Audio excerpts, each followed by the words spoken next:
saya telah membentuk sebuah tim independen, yaitu Tim Independen Verifikasi Fakta dan Proses Hukum Saudara Chandra Hamzah dan Saudara Bibit Samad Rianto.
Kita tahu Undang-Undang KPK telah berusia 17 tahun. Perlu adanya penyempurnaan secara terbatas sehingga pemberantasan korupsi bisa makin efektif.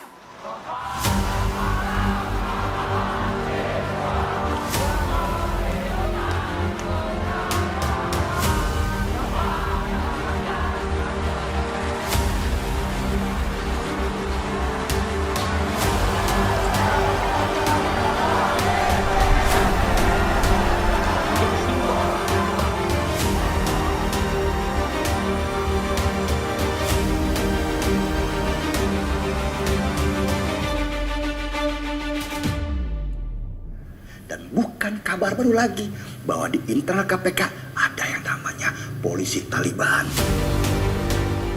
Pimpinan Ketua Komisi Pemberantasan Korupsi masa bakti 2019-2023 sebagai ketua yang pertama adalah Saudara Firly Bahuri Dr. Andes MSI.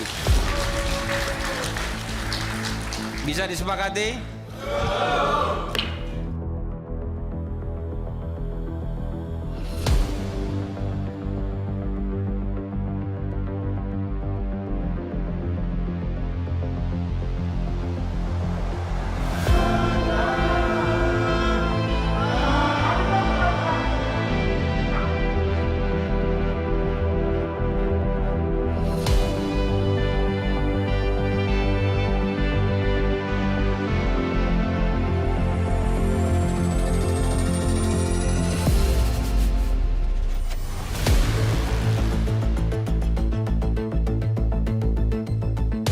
Hasil tes wawasan kebangsaan terhadap pegawai KPK hendaknya menjadi masukan untuk langkah-langkah perbaikan KPK, baik terhadap individu-individu maupun institusi KPK, dan tidak serta-merta dijadikan dasar untuk memberhentikan 75 pegawai KPK yang dinyatakan tidak lolos tes.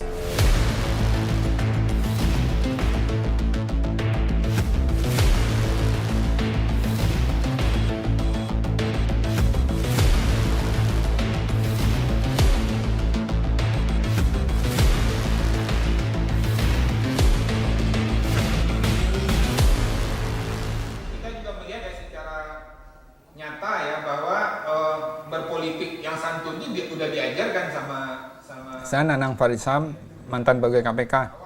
Saya udah 15 tahun di KPK dan baru berhenti Desember 2020 kemarin. Pertama saya udah merasa finish saja dan saya kira saya udah tidak bisa mengharapkan apa-apa lagi bekerja di KPK. Jadi saya kira setelah saya keluar saya juga ingin berkontribusi buat negara ini dan saya mengenal 75 orang kawan-kawan itu yang dinyatakan tidak lulus tes wawasan kebangsaan itu. Karena saya adalah mantan ketua wadah pegawai di KPK. Integritas, nilai-nilai yang selama ini kita perjuangkan, yang selama ini diajarkan Gus Dur itu yang sebenarnya sedang kita tegakkan gitu. Bahwa mereka itu tidak boleh semena-mena terhadap anak bangsanya. Gitu.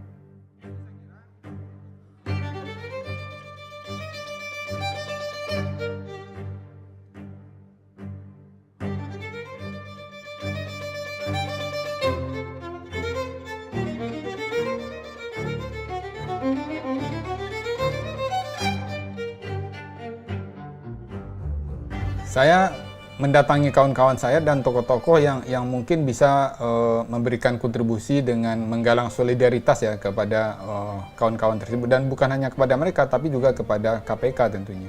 Ya tentu ini bukan tentang Nanang, ini tentang masa depan anak-anak saya, tentang masa depan keluarga saya, dan tentu juga akan berdampak juga kepada keluarga-keluarga lain di luar keluarga saya gitu. Ketika anak-anak saya sudah tidak mengenal lagi kata-kata korupsi, sudah tidak tahu lagi apa itu perilaku korupsi. Ini saya sedang memperjuangkan nasib bangsa ini sebenarnya. Kalau bangsa ini sudah tidak korup, tentu masa depan itu akan terbentang luas di depan kita.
Orang-orang keadilan.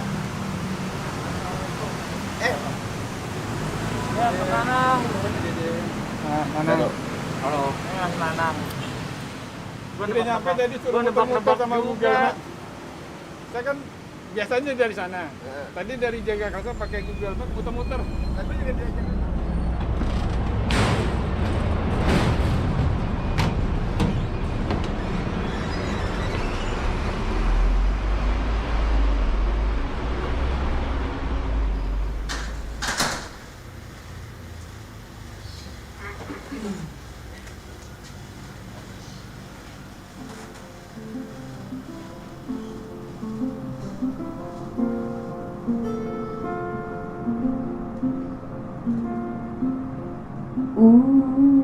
Pak penjahat naik haji setahun sekali.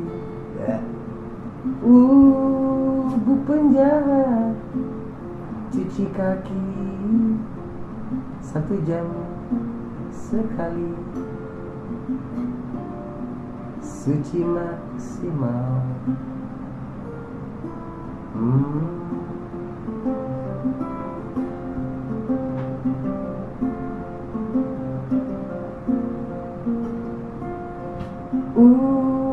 Pak penjahat cita-cita jadi Robin Hood. Bu penjahat angan-angan mati di pantai, mati maksimal. Kerja di KPK tuh nggak ada berita baik, nggak pernah. Ada aja berita buruk gitu tiap hari. Paling kejadian aneh pernah waktu sebelum tes itu. Tes wawancara yang kemarin. Rumah saya didatengin orang nggak dikenal. Ngaku-ngaku dari suatu kementerian ya kan. Ngomong ke ibu saya. Rumah saya kan di luar Jakarta. Di suatu pulau lah. Jauh, naik pesawat lah 1,5 jam. Mbak Tata ikut tes wawasan kebangsaan? Saya ikut. Hasilnya? Saya tidak memenuhi syarat di tes wawasan kebangsaan ini. Oh ya, sebelumnya saya beranggapan bahwa tes wawasan kebangsaan itu seperti tes CPNS pada umumnya. Kita kan dibilang tes wawasan kebangsaan. Oke, tes wawasan kebangsaan. Beberapa kawan tuh udah banyak yang nyari-nyari TWK itu apa sih? Soal-soalnya kayak apa, belajar dan lain-lain. Ada satu teman yang kemudian bahkan cuti khusus untuk belajar TWK. Ada tuh. Itu satu direktorat dengan saya. Mungkin dia ikut les online kayaknya. Begitu masuk, dapatlah buku soal. Buku soalnya tulisannya Dinas Psikologi yang TNI Angkatan Darat, tesnya namanya Indeks Moderasi Bernegara. Bukan TWK ini. Ini buat ngetes deg-degan apa enggak gitu ya. Tes itu awalnya kan tes tertulis. Saya memahami lah tes-tes itu biasa lah. Walaupun ada beberapa pertanyaan yang saya juga terkejut. Loh kok pertanyaannya begini? Apa misalnya? Contohnya, apakah orang Jepang itu kejam? Karena itu kan nggak penting menurut saya begitu. Apakah orang Cina itu semuanya sama saja? Ini kan bahasa-bahasa yang provokatif. Kan? Tapi yang saya ingat yang paling mengganggu itu pertama adalah semua Cina itu sama. Nah, buat saya jawaban ini sangat dilematis. Bagaimana merespon pertanyaan ini? Semua Cina sama. Ini dilematis buat saya gitu. Itu termasuk yang skala apa yang setuju tidak setuju? Setuju tidak setuju. Saya bingung jawabnya karena kalau misalkan ditanya semua Cina sama, saya nggak tahu penerjemahan kata semua Cina sama itu apa gitu. Apakah yang dimaksud ini adalah karakternya, baik buruknya, atau wajahnya, atau kulitnya gitu. Saya nggak tahu gitu, karena kan meskipun sama-sama ada juga Cina yang mungkin berkulit agak hitam gitu, agak matang gitu ya. Kalau misalkan itu yang dimaksud, saya jawab tidak setuju. Tapi ada juga yang menginterpretasikan bahwa semua Cina itu sama di muka hukum. Kalau itu ya oke, baru saya jawab setuju gitu. Akhirnya ada jawab apa? Saya jawab tidak setuju karena saya beranggapan bahwa tidak jelas kan ini arah yang mana. Saya anggap bahwa ini mungkin fisiknya atau mungkin karakternya. Itu lebih menafsirkan itu sebagai sebuah stereotip. Iya. Saya Cina. Ya kelihatan lah dari muka saya ya. Nah, agama keluarga saya Buddhis. Ya seminoritas itulah saya. Ya paling beberapa teman dekat kan suka bercandakan, si Pit, ngomong melek dong gitu mah biasa gitu. Udah dari dulu juga ketawa aja kita kan. Saya salah satu penyidik KPK dinyatakan tidak memenuhi syarat untuk menjadi ASN melalui proses tes wawasan kebangsaan itu. Di tes sesi berikutnya tes esai jawaban panjang. Di situ juga muncul pertanyaan-pertanyaan tentang apa yang Anda ketahui dan apa pendapat Anda tentang kasus pelanggaran undang-undang kekarantinaan yang dilakukan oleh Rizik Syihab.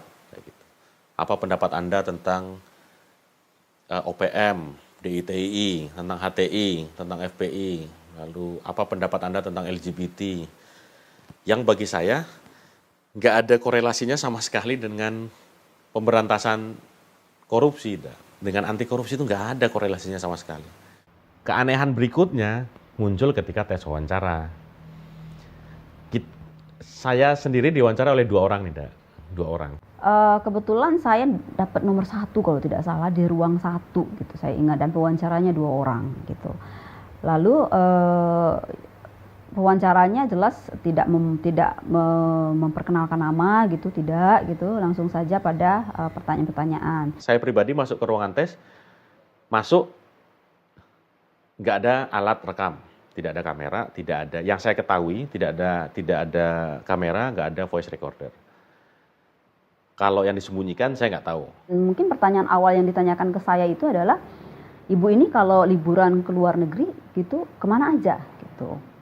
Jelas saya jawab, saya nggak pernah liburan ke luar negeri Pak, karena saya nggak punya duit saya Pak liburan ke luar negeri gitu kan. Ah nggak mungkin Ibu nggak liburan ke luar negeri gitu.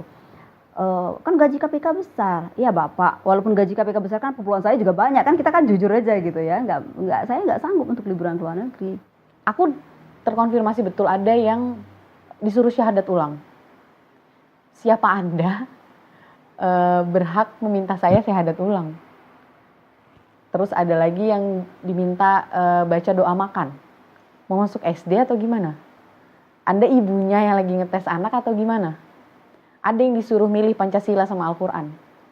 Anda milih Pancasila atau Al-Quran? Teman saya udah jawab, sebagai orang Islam, pedoman hidup saya Al-Quran. Tapi kalau sebagai warga negara, ideologi saya Pancasila. Nggak boleh. Oh nggak bisa, harus milih. Loh ya nggak bisa. Iya, saya juga ke gereja. Cuman saya juga ada pertanyaan, misalnya soal waktu itu ditanya bagaimana kalau di satu daerah itu dominan Kristen begitu, terus ada penyebaran agama lain di situ. Kalau dia sebarkan baik-baik apa isunya? Tapi kalau dia memaksa mengintimidasi supaya masuk agamanya, itu persoalan hukum, harus ditegakkan secara hukum. Saya bilang gitu. Saya Kristen. Apa dasarnya dibilang Taliban? Pengurus wadah pegawai di wadah pegawai itu ada yang Buddha, ada yang Hindu, dari suku dari Sabang sampai Merauke ada. Apa yang dimaksud Taliban? Orang yang ngomong Taliban itu mungkin harus diajak duduk ngopi yang benar tuh. Biar saya jelaskan apa yang dia maksud Taliban. Ketika saya masuk Akpol, justru saya mengalami bahwa kehidupan asramanya itu seringkali kami justru mengkotak-kotakan diri dengan berkumpul berdasarkan suku asal daerah. Seperti itu. Jadi ketika saya masuk KPK, saya melihat sebuah kenusantaraan di sana. Saya ditanya apakah saya sudah menikah, saya jawab belum. Kemudian berlanjut ke, apakah punya pacar? Saya jawab ya. Apakah pacar yang sekarang ini menuju pernikahan? Belum tahu, saya belum ada pembicaraan ke sana karena baru kenal. Sudah diperkenalkan orang tua? Belum, karena sekarang statusnya saya beda kota dengan orang tua, jadi kesempatan untuk bertemu juga tidak mudah. Berapa kali pacaran? Saya tidak ingat sih Bu, mungkin 3 atau 4 kali. Gitu. Kalau pacaran ngapain saja? Ya ngobrol Bu, ya saya bicara, keberkenalan gitu.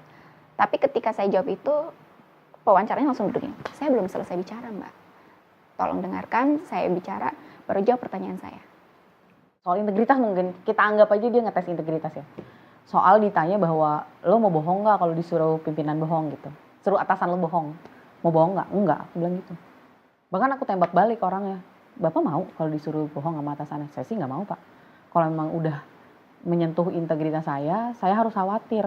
Saya mendingan resign kalau kayak gitu caranya. Masa sih Mbak? Dibilang gitu kan. Oh iya, kalau saya begitu.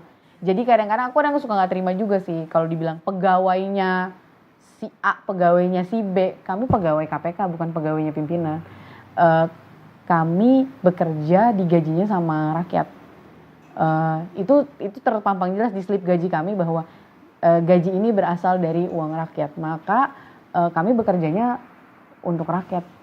Kemudian saya ditanya bagaimana pandangan saya apabila ada keturunan ex-Tapol yang menduduki jabatan strategis, jabatan publik yang strategis.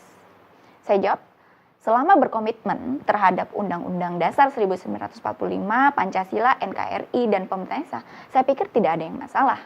Ex-koruptor tidak? Tidak. Lucunya begitu, ex-koruptor tidak dijadikan bahan soal baik di wawancara maupun di tertulis yang saya harus ngisi setuju tidak setuju. Terus dia nanya lagi tentang bagaimana pendapat Ibu soal jilbab panjang berjadar gitu-gitu kan. Kemudian nanya kalau transfusi darah beda agama itu seperti apa Bu? Saya yakin.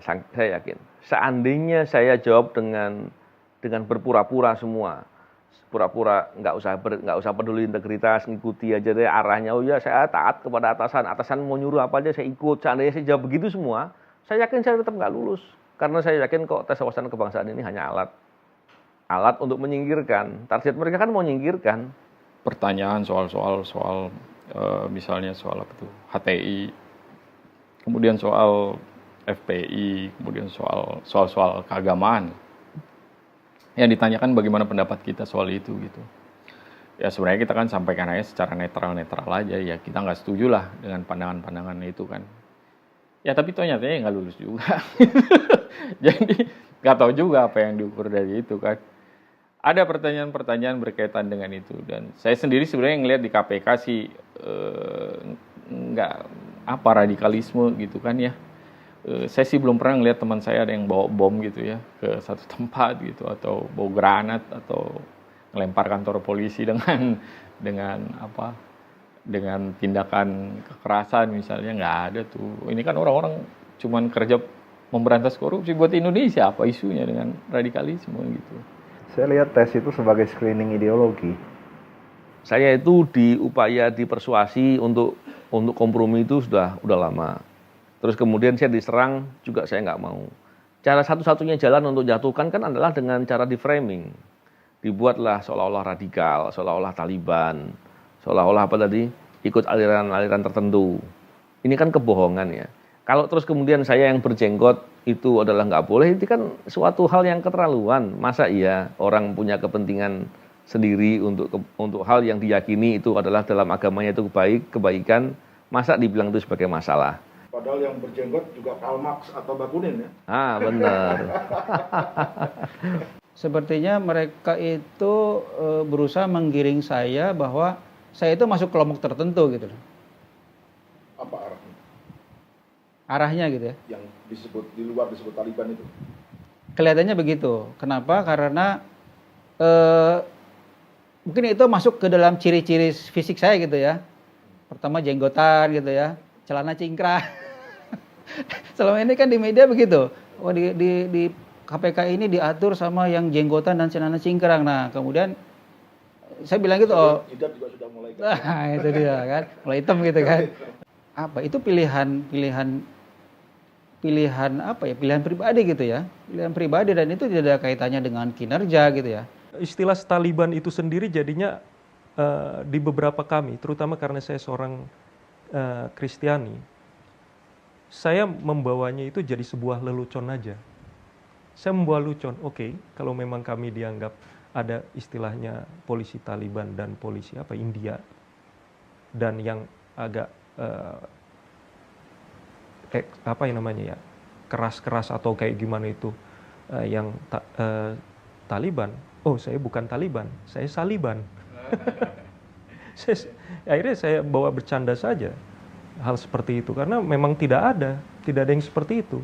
Kan tes wawasan kebangsaan ini digunakan sebagai salah satu syarat yang ditentukan oleh kebijakan pimpinan, dituangkan dalam peraturan komisi, bahwa untuk membuktikan kesetiaan pada Undang-Undang Dasar, Pancasila, NKRI, itu dibuktikan dengan assessment wawasan kebangsaan.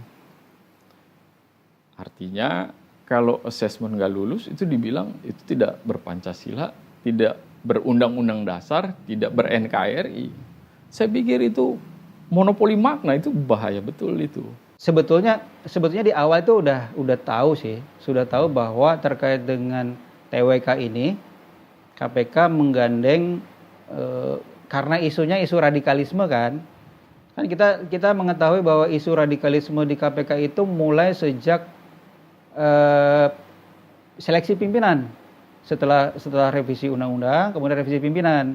Di situ muncullah salah satu calon dari wakil BNPT kalau nggak salah ya, bahwa ini untuk menangkal radikalisme di KPK gitu kan. Oh, ini inline kalau menurut saya sih.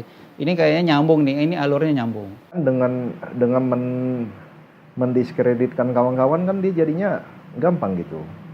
Oh ya, ini buktinya ada Taliban gitu. Apalagi kemarin kita habis Pilpres, habis pilkada DKI, itu kan isu SARA kental banget gitu.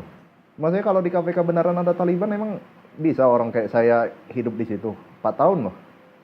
Nah, dari hasil pemetaan ya, dari asesor,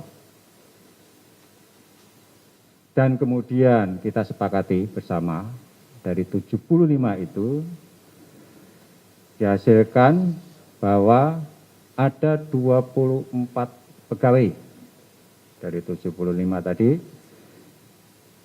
yang masih dimungkinkan untuk dilakukan pembinaan. Jadi sebelum diangkat menjadi ASN. Sedangkan yang 51 orang, ini kembali lagi dari asesor, itu sudah warnanya dia bilang sudah merah, ya, dan ya tidak memungkinkan untuk dilakukan pembinaan. Kami sampai sempat berpikir nih, kalau 51 orang ataupun 75 orang ini zona merah gitu, tidak bisa tertolong gitu, terus kami ini apa? Apakah kami lebih kejam dibandingkan terorisme yang bisa pakai proses radikalisme gitu, lebih kejam daripada koruptor yang boleh dibina gitu kan? Kemudian lebih kejam dari pembunuh gitu yang bisa dibina gitu karena sudah tak bisa tertolong bahasanya itu. 14 tahun berkiprah memberantas korupsi di rumah sendiri gitu dikatakan tidak tertolong. Bahkan soal korupsi tidak disinggung dalam soal. Tidak ada. Sama sekali. Sama sekali tidak ada. Kemudian setelah Misalnya, apakah sebagai pejabat negara atau sebagai ASN Anda boleh menerima hadiah? Enggak, tidak ada. Tidak ada pertanyaan seperti misalkan menerima gratifikasi atau fasilitas itu tidak ditanyakan. Atau pertanyaan, bagaimana jika ada sahabat, kerabat, handetolan yang meminta untuk dibantu memperlancar urusannya dalam wewenang Anda? Tidak ditanyakan. Saya istilahkan ini sebetulnya perselingkuhan lah. Kenapa saya sebut perselingkuhan? Karena konteksnya adalah kita mau dibawa ke rumah ASN, harusnya adalah metode, prosedurnya, ikut ranah ASN. Bisa enggak publik menilai untuk menjadi ASN itu kita harus berhadapan dengan BAIS, kita harus berhadapan dengan BIN, kita harus berhadapan dengan BNPT gitu. Kayaknya enggak ada deh.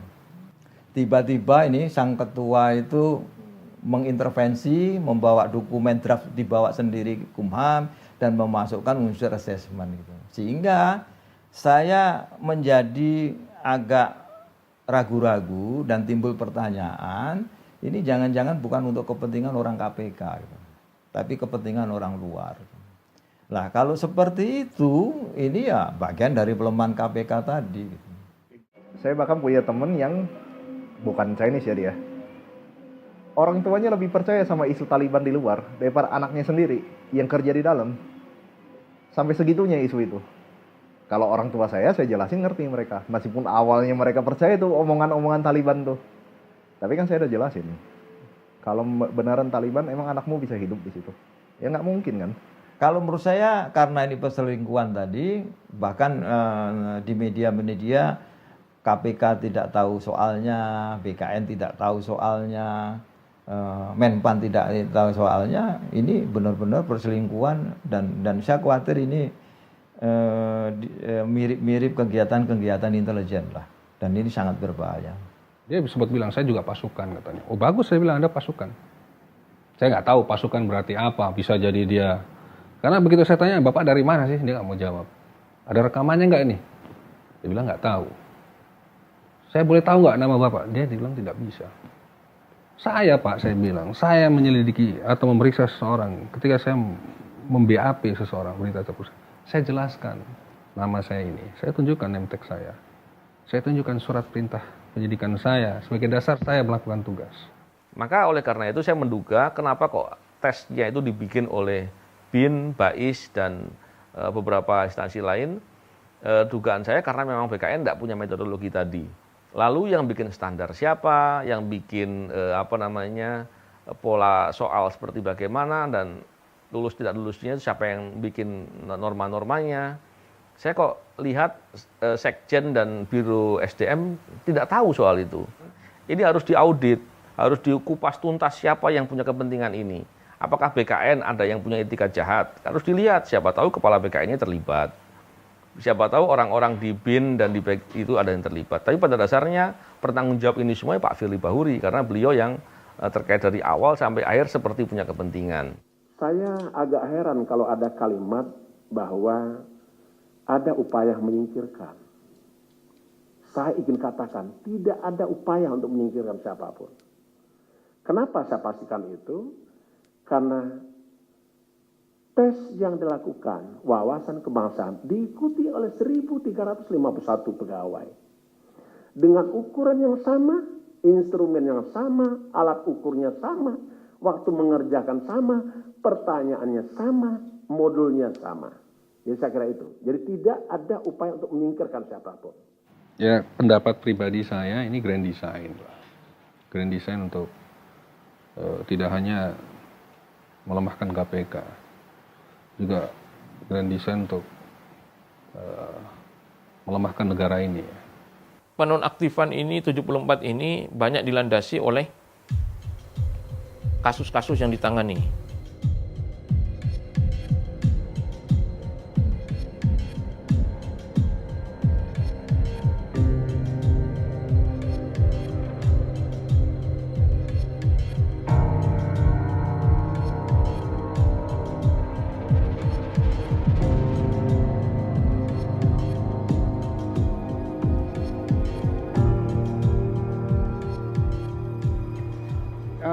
Kalau bisa turun di bawah bisa nggak?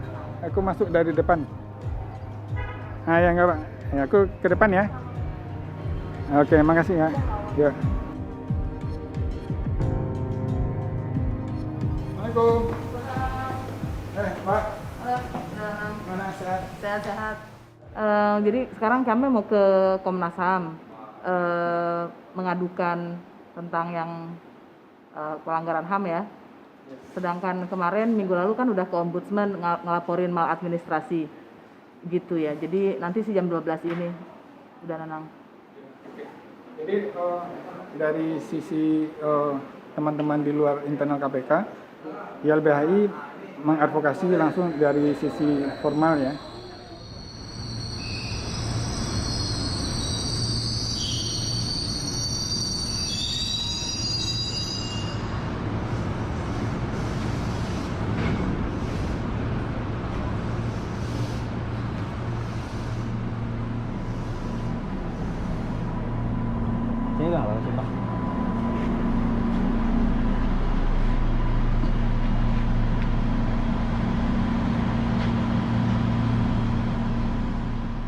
Nama panjang saya Harun Al-Rasyid. Jabatan di KPK sebagai penyelidik utama. Dan saya sekaligus juga sebagai Kasatgas ya.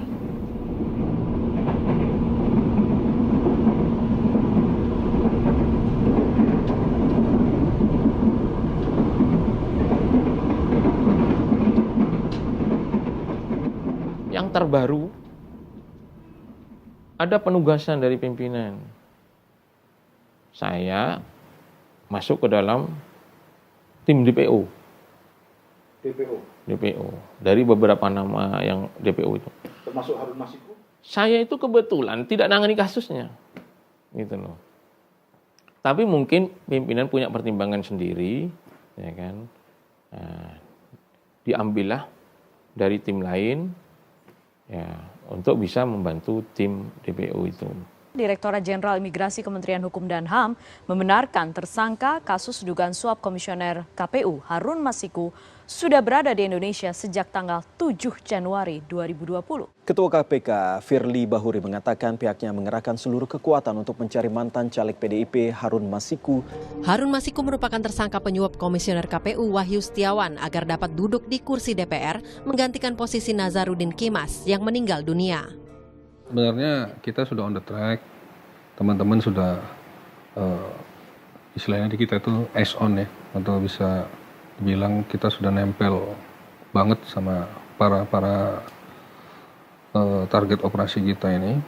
Mana ada suatu keadaan saat itu di suatu tempat di sekitaran daerah Blok M, kita masuk ke situ, kita berdasarkan informasi data lapangan ada beberapa target operasi kita termasuk AM ada di situ. Dan ketika kita mau eksekusi, kita mendapatkan perlawanan dari beberapa orang yang pastinya adalah terafiliasi, saya yakin, dengan Harun Masiku. Namun karena dia bajunya aparat, ya kita tidak bisa melaksanakan itu. Pegawai KPK di PT IKA yang ramai diberitakan itu? Ya buntutnya itu ya, salah satu anggota saya tersandera di situ. Saya di situ, cuman karena mungkin pihak-pihak yang melakukan sandera itu kenal dengan saya dan mungkin mereka ada pemikirannya lain ketika mereka menyandera saya, maka hanya anggota saya aja yang disandera. Bukankah itu tidak hanya mengejar Harun Masiku saja? Iya, ada beberapa petinggi, ada beberapa orang yang termasuk petinggi partai yang terlibat di situ, ya karena kita tahu kasus ini muatannya apa, tujuannya apa, dan yang berkompeten di situ mestinya selain HM ini juga orang-orang partai yang mendukung dia. Sekjen PD Perjuangan Hasto Kristianto tiba di gedung KPK pada Jumat pagi. Hingga siang ini Hasto masih menjalani pemeriksaan di gedung KPK. Tidak lama kedatangan Hasto, Komisioner KPU Hashim Asyari juga tiba di gedung KPK. Juru bicara KPK Ali Fikri mengatakan pemeriksaan pada Sekjen PD Perjuangan Hasto Kristianto untuk mengonfirmasi bukti-bukti percakapan elektronik dengan para tersangka kasus suap pergantian antar waktu Harun Masiku. Itu mestinya lokasi yang secure ya. Kemudian tidak ada event apapun yang menyebabkan aparat-aparat yang saya sebutkan tadi ada di situ, kecuali memang ada mungkin ada informasi yang menyebabkan dia, ada perintah yang menyebabkan dia untuk melakukan pengamanan terhadap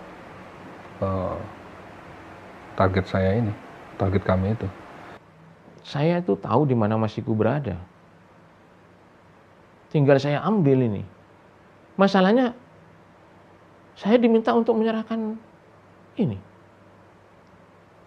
Tugas. Status nonaktif. Status nonaktif. Kami juga sangat kuat dan jago dalam menyembunyikan orang. Tapi saya yakin suatu saat dalam waktu dekat lah insya Allah, kalau misalnya masalah ini terlewati, kita memiliki kekuatan, dukungan dari Presiden ataupun dari pihak-pihak stakeholder lainnya.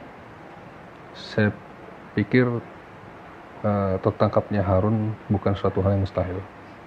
Tapi kalau ini sore copot, saya malam saya tangkap dia. Jadi kalau sore ini status nonaktif Cak Harun dan kawan-kawan dikembalikan, nanti malam sudah bisa diambil. Saya SK 652 dicabut sore ini. Malam bungkus. Saya bungkus. Insya Allah ke depan kita kalau misalnya masih diberikan kepercayaan, kita akan coba bongkar semuanya. Kalau misalnya lewat masa-masa ini. Setelah 9 jam diperiksa di kantor Komisi Pemberantasan Korupsi, Menteri Kelautan dan Perikanan Edi Prabowo ditetapkan sebagai tersangka dugaan menerima hadiah dari izin ekspor benur atau bibit lobster.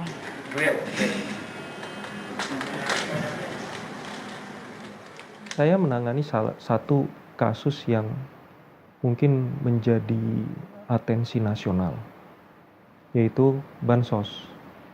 Nah, itu salah satu yang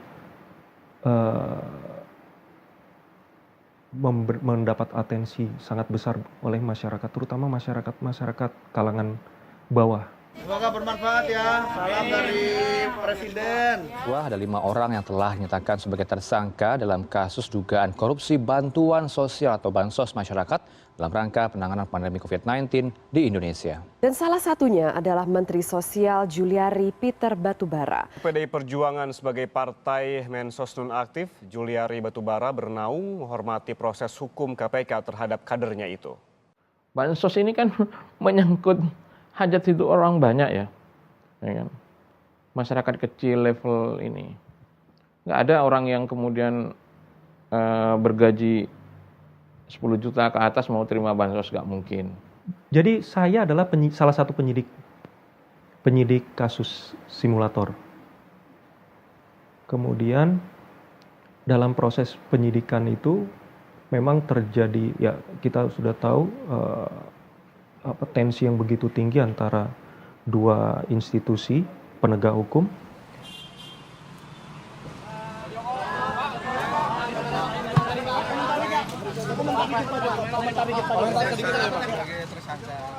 Komisi Pemberantasan Korupsi menetapkan Irjen Polisi Joko Susilo, mantan Kepala Korps Lalu Lintas Kepolisian RI, sebagai tersangka dalam kasus dugaan tindak pidana korupsi pencucian uang. Sebelumnya, mantan Kepala Korps Lalu Lintas Kepolisian RI ini juga telah ditetapkan sebagai tersangka dalam kasus tindak pidana korupsi terkait proyek simulator SIM di Korlantas Polri. Pak Joko, terkait DP 15 miliar itu gimana Pak Joko? Uang itu adalah seharusnya untuk digunakan bagi masyarakat. Masyarakat yang mau membuat SIM kan tentunya seperti itu. Ya, perkara simulator yang mentersangkakan atau melibatkan Kepala Korps Lalu Lintas Polri. Nggak takut? Nggak kan sipil? Kenapa mesti takut? Kan saya diperintahkan oleh pimpinan. Begitu dia memerintahkan saya, berarti dia harus menggaransi saya dong. Kenapa mesti takut? Saya ikut dalam kegiatan penggeledahan di Korlantas waktu itu. Ya, karena saya bagian salah satu penyidiknya. Jadi itu suatu proses yang saya rasakan begitu panjang, malam begitu panjang, begitu lama di sana. Kami sadari bahwa ketika melakukan kegiatan itu pasti akan ada konflik. Tapi kami nggak menyangka bahwa itu akan sedemikian perlawanannya akan sedemikian besar gitu ya. Ini kami tidak menyerang institusi, kami tidak mengejar institusi, kami mengejar orang yang merugikan negara dan institusi Polri sendiri. Intinya saya itu diminta untuk tidak menjangkau ke jenderalnya lah gitu ya, ke petingginya, tapi hanya di level-level pelaksana yang mungkin panitia atau apa yang level cuman AKBP atau Kombes. Saya pikir kalau begitu tentu siapapun sama aja saya mendolimi seseorang ya. Kemudian permintaan itu disampaikan, kalau saya tidak mau maka untuk biar lebih aman saya ditarik saja. Jadi ketika saya ditarik kembali tentu itu menjadi urusannya menjadi selesai gitu ya. Jadi saya nggak perlu harus berbohong, tidak harus tidak perlu harus tidak berintegritas gitu. Tapi saya katakan itu kan akal-akalan saja. Jadi saya nggak mau dan akhirnya saya membulatkan tekad untuk pensiun dari Polri. Di akhir tahun, kalau tidak salah di akhir tahun 2012, nah ada kebijakan dari Mabes Polri untuk menarik semua penyidik Polri di KPK. Nah kebetulan waktu itu saya satu angkatan yang masuk ke KPK ada 14 orang. Angkatan-angkatan sebelumnya sudah ditarik. Nah, kami 14 orang juga ternyata sama ditarik. Nah, jadi dari 14 orang itu sekitar 7 atau 6 orang tetap bertahan di KPK, yang lain sudah kembali. Nah, kami yang bertahan itu oleh pimpinan KPK diterbitkan SK sebagai pegawai tetap di KPK dari tahun 2012. Penyidik waktu itu semuanya Polri ya, semua anggota Polri waktu sebelum tahun 2012. Setiap ada sedikit gesekan atau hal yang menyulitkan, biasanya penyidiknya ditarik pulang. Itu modusnya selalu begitu. Dan waktu itu ketika saya sedang menangani kasus terkait dengan petinggi Polri, saya juga sedang dipersiapkan untuk ditarik pulang. Kalau saya tidak mau sedikit kompromi dalam hal itu. Tapi saya katakan ini bukan hal yang bisa dianggap sepele. Kalau terus kemudian kompromi pun efeknya pasti akan buruk dan saya akan mendapatkan suatu penyesalan yang panjang karena saya tidak jujur dan tidak berintegritas. Malam ini saudara-saudara, kita bersyukur bahwa kita melihat lagi sandiwara pembodohan yang dilakukan oleh... Novel sempat hendak dibawa polisi saat berada di gedung KPK tetapi batal. Upaya penangkapan Novel itu dikaitkan dengan penetapan Inspektur Jenderal Joko Susilo sebagai tersangka kasus simulator SIM. Saat itu, banyak pihak menganggap Novel yang merupakan penyidik kasus itu telah dikriminalisasi oleh Polri.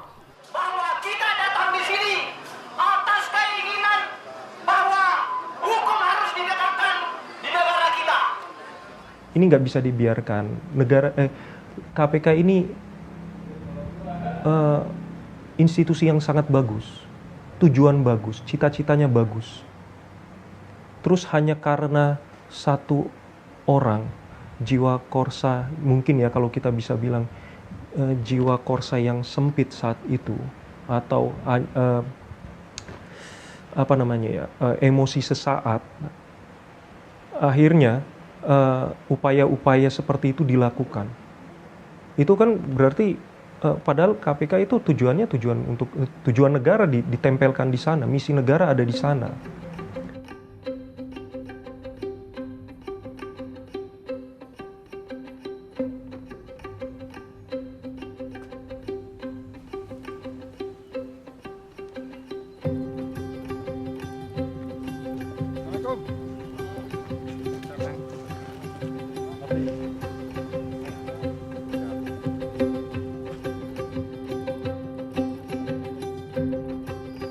Memang ada teorinya KPK, lembaga independen seperti KPK itu bakal diserang terus berulang-ulang. Ya misalnya ada koruptor fights back gitu kan, itu ada. Dan kalau dilihat sih mungkin abang pengalaman lah ya sejarahnya kenapa KPK berulang-ulang diserang gitu. Ya iya kan, kita udah membuktikan kan, kalau dari perspektif umum aja nih ada cicak buaya berjilid-jilid. Dan sampai hari ini sebenarnya kan ini bagian dari itu ya. Jadi kalau kita lihat sequel yang terjadi itu sebenarnya proses yang terjadi udah by design semua.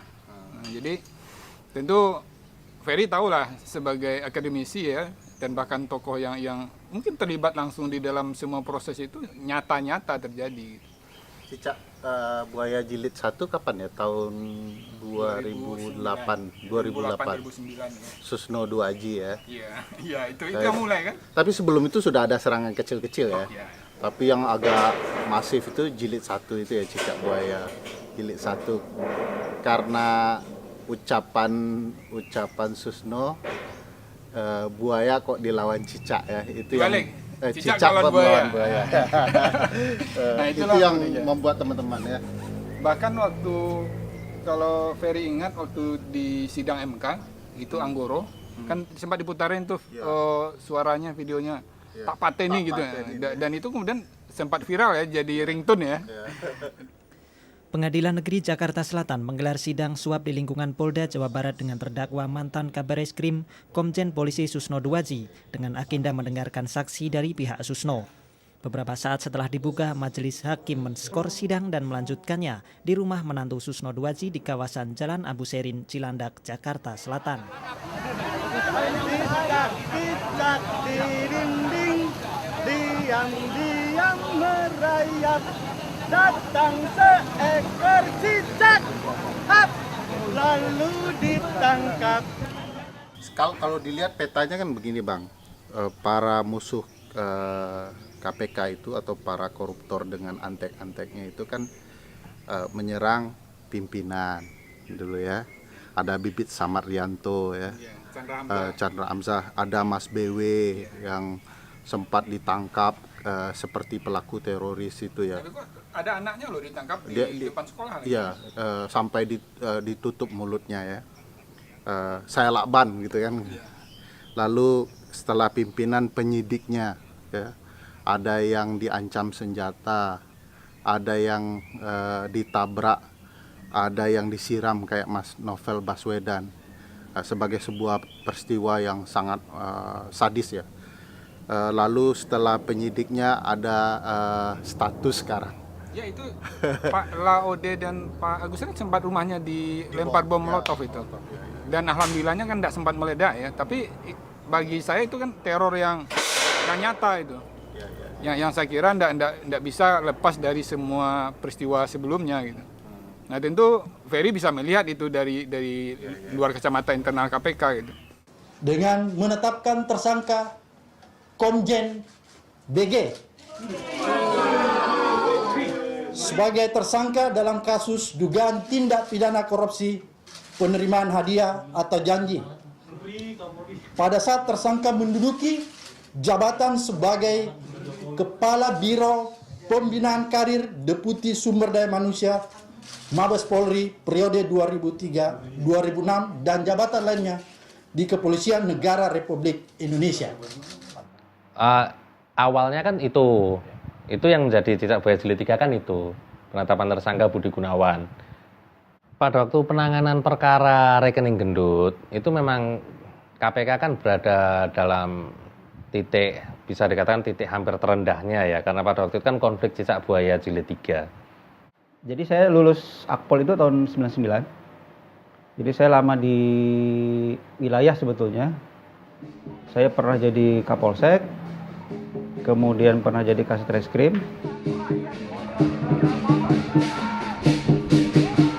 Kapolri Komjen Polisi Badrodin Haiti menyatakan ada kesepakatan yang dibuat di hadapan Presiden Joko Widodo bahwa usai diperiksa, Bambang Wijoyanto tidak ditahan.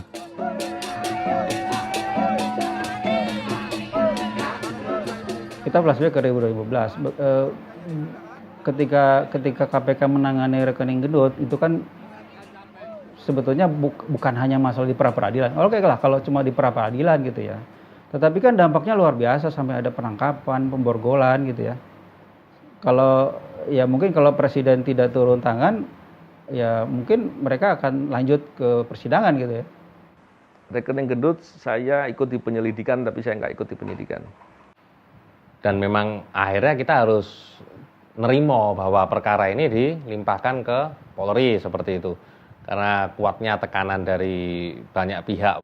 Ini perkara belum selesai. Ini perkara kalau di Tipikor itu kan apa? Di Tipikor itu tidak ada, kalau tidak salah ya, nanti mungkin bisa dikoreksi. Di Tipikor itu tidak ada masa daluarsa. Gitu ya, tidak ada masa daluarsa sebagaimana di KUHP. Makanya dan SP3 itu bisa dicabut lagi gitu lah. Nah, saya melihat ini ada kekhawatiran pihak-pihak tertentu bahwa ini jangan-jangan nih perkara gue dinaikin lagi gitu ya. Gimana caranya supaya perkaranya nggak dinaikin lagi? Ya udah, yang nangani perkara disingkirin. Di TWK muncullah lembaga-lembaga yang dilibatkan dalam proses seleksi melalui TWK, di mana di situ ada BNPT, ada BIN, ada ini keterlibatan BIN juga agak menarik nih sebetulnya. Kemudian ada BAIS, kemudian ada Dipsi TNI AD gitu ya. Pelibatan BIN saat ini ya, di mana kepalanya kita sudah tahu siapa gitu ya. Kepalanya kita tahu siapa, dan itu sebetulnya kalau dari sisi konflik kepentingan itu jelas ada konflik gitu ya. Ada konflik dan harusnya kan dilakukan fair. Penyidik senior Komisi Pemberantasan Korupsi Novel Baswedan kembali ke tanah air hari ini. Novel disiram air keras saat dirinya tengah pulang dari menjalankan sholat subuh di masjid dekat rumahnya di kawasan Kelapa Gading. Majelis Hakim Pengadilan Negeri Jakarta Utara menjatuhkan putusan terhadap 2 terdakwa penyerang penyidik KPK, Roni Bugis dan Rahmat Kadir. Rahmat Kadir divonis 2 tahun penjara, sementara rekannya Roni Bugis divonis 1 tahun 6 bulan. Serangan itu banyak sekali, dan yang paling puncaknya sebelum saya diserang yang sampai membuat mata saya sulit untuk melihat adalah ketika tahun 2015. Itu serangannya menurut saya yang paling berat. Waktu itu saya sudah mengira bahwa saya akan selesai, saya akan diarahkan untuk keluar dari KPK. Bahkan dalam beberapa kasus saya sudah berpikir saya akan dikerjai sehingga saya harus diberikan sanksi pidana, seolah-olah begitu. Kemudian dari itu di tahun 2016 saya juga ditemui oleh 5 pimpinan KPK. Kasarnya dibujuk ya, atau diminta untuk saya mau keluar dari KPK. Di sekitar tahun 2016 saya ditabrak dua kali. Sebelumnya ada ditabrak tapi salah sasaran, dan kemudian ancaman-ancaman lain hingga sampai 2017 saya diserang dengan menggunakan air keras yang membuat kedua belah mata saya luka berat. Yang kiri saya buta permanen, yang kanan saya hanya melihat 50% lah. Jangan-jangan kalau kita bisa beresin korupsi di penegakan hukum begitu, kita beresin, jangan-jangan kita udah menyelesaikan tugas pemberantasan korupsi itu 60-70% gitu. Tinggal sisa 30-40% lagi gitu. Itulah kenapa dulu KPK Hong Kong fokusnya ke penegak hukum. Yes. Kita apakah salah mengambil posisi sekarang ini? Harusnya KPK dulu fokus saja ke polisi sehingga kemudian kasus seperti rekening gendut, seperti Korlantas, itu harusnya menjadi kasus sehari-hari di KPK. Bukan seperti kasus yang menyulut konflik. Iya, saya sendiri sih ngelihat bahwa harusnya ada fokus area yang lebih strategis ya buat pemberantasan korupsi. Maksudnya kita nggak bisa juga berantas korupsi skateran, ambil di sana, ambil di sini. Kita mesti lihat juga kira-kira kalau yang ini kita beresin dampaknya lebih besar nggak gitu. Nah saya melihat salah satu sektor itu sih penegakan hukum itu sektor yang sangat strategis dibenahi. Tapi kembali lagi ke prinsip, bukan prinsip, pikiran yang tadi itu butuh dukungan dari kekuasaan untuk bisa melakukan itu. Nggak bisa cuma KPK sendiri tiba-tiba datang. Nah. Sini bisa kan? Atau gua keluar dulu ya? Ya boleh, keluar boleh. Om Yudi, kami ingin melaporkan kepada Komnas HAM terkait dengan kejadian yang dialami oleh kami 75 orang ini. Sehingga nanti kami berharap Komnas HAM bisa melakukan investigasi untuk membongkar semua hal-hal yang tidak benar dalam proses tes wawasan kebangsaan ini.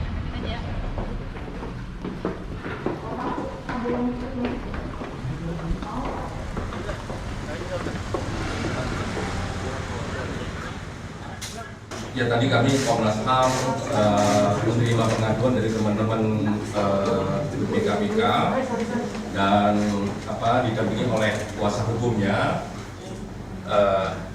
Kami akan membentuk sebuah tim di bawah pemantauan dan penyelidikan. Mantap mas, kemarin sudah siap.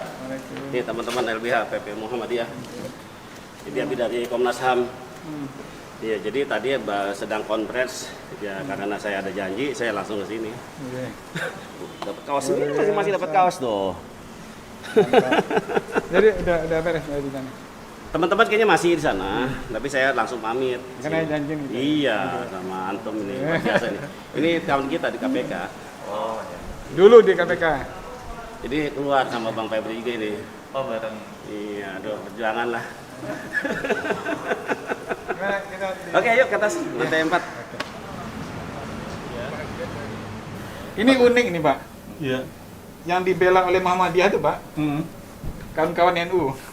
Caharun tuh NU. Oh iya. Tata Horiah tuh NU. Oh iya. Saya terima kasih nih. Dan ini kita ingin membuktikan kepada bangsa ini, inilah wawasan kebangsaan sesungguhnya. Gitu. Jadi kita tidak melihat benderanya apa, tidak melihat ini. Dan ini luar biasa ini, Pak. Nah, jadi ini kesungguhan yang saya kira penting kita sampaikan kepada publik gitu. Jadi wadah pegawai ini kan organisasi resmi yang diatur oleh PP bahkan nomor 63 tahun 2005, peraturan pemerintah ada bahwa KPK bisa membuat. Jadi ketika ada narasi KPK informal sebagai itu bohong besar. Bahkan ketua pertamanya Pak Johan Budi SP yang menjabat 4 tahun malah. Ya kan 2006 sampai dengan 2010. Karena kalau pegawai negeri punya korpri, karyawan punya serikat pekerja, pegawai KPK juga punya klaster wadah pegawai. Wadah pegawai gitu kan. Ya, wadah pegawai KPK sendiri itu anggotanya hampir 1.500 orang. Ya kan? 1.500 orang itu ada dari kepolisian, ada dari kejaksaan, ada PNJ dan sebagainya. Dan tidak ada paksaan untuk ikut wadah pegawai KPK. Dan itu kan bayar iuran juga gitu kan setahun gitu kan. Dan kita selalu mengadvokasi pegawai KPK. Selama saya sendiri, kita mengadvokasi pegawai kita yang waktu itu dianiaya di Hotel Borobudur, ya ketika sedang melaksanakan kegiatan, ya. Bang Novel jelas kita advokasi. Kemudian ketika itu ada pegawai KPK yang perempuan, penyidik yang waktu itu laptopnya hilang, ya kan kita advokasi supaya dia tidak mengganti, ya, dan akhirnya disetujui. Kenapa? Karena kan hilangnya itu dalam tugas, dan diduga ada file penting di situ, bukan karena keteledoran. Pada hari yang sama dengan pertemuan antara Tito dan Novel, penyidik KPK Surya Tarmiani mengalami musibah. Ia dijambret ketika turun dari taksi yang ditumpanginya di kawasan Setiabudi, Jakarta Selatan. Tas yang dijambret berisikan laptop, telepon seluler, dan identitas diri. Laptop yang raib tersebut berisi dokumen penting terkait kasus suap uji materi Undang-Undang Peternakan dan Kesehatan Hewan, serta buku merah yang sedang dia tangani. Aduh, ini deh, saya mending nanya ke pimpinan aja ya. Setelah rentetan kejadian itu, 3 hari kemudian pada 7 April 2017, 2 orang penyidik KPK dari unsur kepolisian berkomplot merusak buku merah. Roland dan Harun yang saat itu merupakan penyidik KPK diduga mencoret beberapa bagian buku itu dengan tip X dan merobek barang bukti. Kejadian itulah yang terekam dalam CCTV di ruang kolaborasi KPK. Kami ini itu bahkan dituduh bahwa wadah pegawai KPK itu di atas pimpinan gitu kan, bisa nyadap sembarangan gitu kan. Bahkan pansel ketika itu nanya gitu kan. Ya, kemudian kami katakan ya tidak, itu yang sembarangan, nggak mungkin, tidak ada proses di KPK wadah pegawai KPK itu bisa gitu kan. Karena kan pasti struktural, itu kan patuh pada pimpinan gitu kan. Itu hanya narasi-narasi aja, dan yang bisa tanda tangan pimpinan kan adalah tanda tangan sprindik adalah pimpinan. Bukan saya gitu kan. Saya hanya menandatangani kalau ada pegawai ingin mengajukan hutang untuk renovasi rumahnya gitu kan. Karena kebanjiran atau karena rusak gitu kan. Kalau sekarang munculnya persoalan itu hanya pada masalah penyadapan. Nah, penyadapan itu udah ditinggalin sama orang. Ya. Tidak semudah orang bilang, ini nomor teleponnya silakan sadap. Wah, nggak begitu gitu. Penyadapan itu nanti adanya di belakang gitu. Kalau perlu bahkan kita tidak perlu penyadapan gitu. Itu kan biasanya tadi hanya pelengkap saja gitu. Bahwa orang masih berpikir bahwa ya sadap aja semuanya gitu. Langsung kasih nomor handphone gitu. Ini loh nomor handphonenya si A, si B, si C. Ya kalau KPK bisa begitu ya saya juga kerjanya jadi lebih ringan juga gitu. Tapi kan nggak begitu gitu. Jadi tidak semudah sebenarnya nggak. Contohnya melakukan penangkapan atau OTT gitu ya, atau tindakan apa, penggeledahan gitu. Sederhana ditanya, untuk melakukan penangkapan perlu surat apa tidak? Perlu. Siapa yang tanda tangan surat itu? Struktural, dan beberapa pimpinan. Terus mungkinkah surat itu tanda tangani sendiri? Kan nggak logis gitu. Ketika ada isu yang sengaja dibuat oleh koruptor dan kawan-kawannya untuk bikin framing kepada KPK, ya dengan cara sederhana disimulasi lah. Dengan begitu kan tahu bahwa itu bohong gitu. Karena ketika disimulasi akan kelihatan bahwa itu nggak logis dan nggak mungkin bisa dilakukan. Nah, wawancara aku diwawancarain 2 orang yang pertanyaannya nggak ada kompetens, nggak ada urusannya sama kerjaanku menurutku ya. Ditanya soal, mostly aku ditanya soal per-WP-an. Anda pengurus wadah pegawai? Iya, wadah pegawai ngapain aja. Jadi aku ngelihat, terus gini. Nah, aku ngelihatnya pewawancaraku ini sudah punya mindset bahwa wadah pegawai ini kerjanya adalah demo, adalah melawan, adalah mengkritisi kebijakan-kebijakan di kantor, kebijakan-kebijakan pemerintah misalnya gitu ya. Tapi kalau aku ngapain aja, mostly tahun 2020 aku ngurusin teman-temanku yang kena COVID. Jadi kami di wadah pegawai setiap ada yang COVID, kami punya paket. Kalau dulu sebelum revisi undang-undang, kita ada yang namanya DPP, Dewan Pertimbangan Pegawai gitu, di mana wadah pegawai menjadi salah satu majelisnya. Majelis itu, majelis pertimbangan pegawai itu kayak hakim lah. Jadi nanti kalau ada orang dilaporkan ke pengawas internal, lalu dianggap pelanggaran berat katakanlah, itu ada rapat DPP dulu, rapat Dewan Pertimbangan Pegawai. Di rapat ini kita bahas lah dugaan kesalahan-kesalahannya seperti apa. Lalu kita tawarkan nanti ke pegawainya ini bagaimana gitu. Kalau berat apakah nanti mengundurkan diri gitu atau nanti kita proses melalui sidang.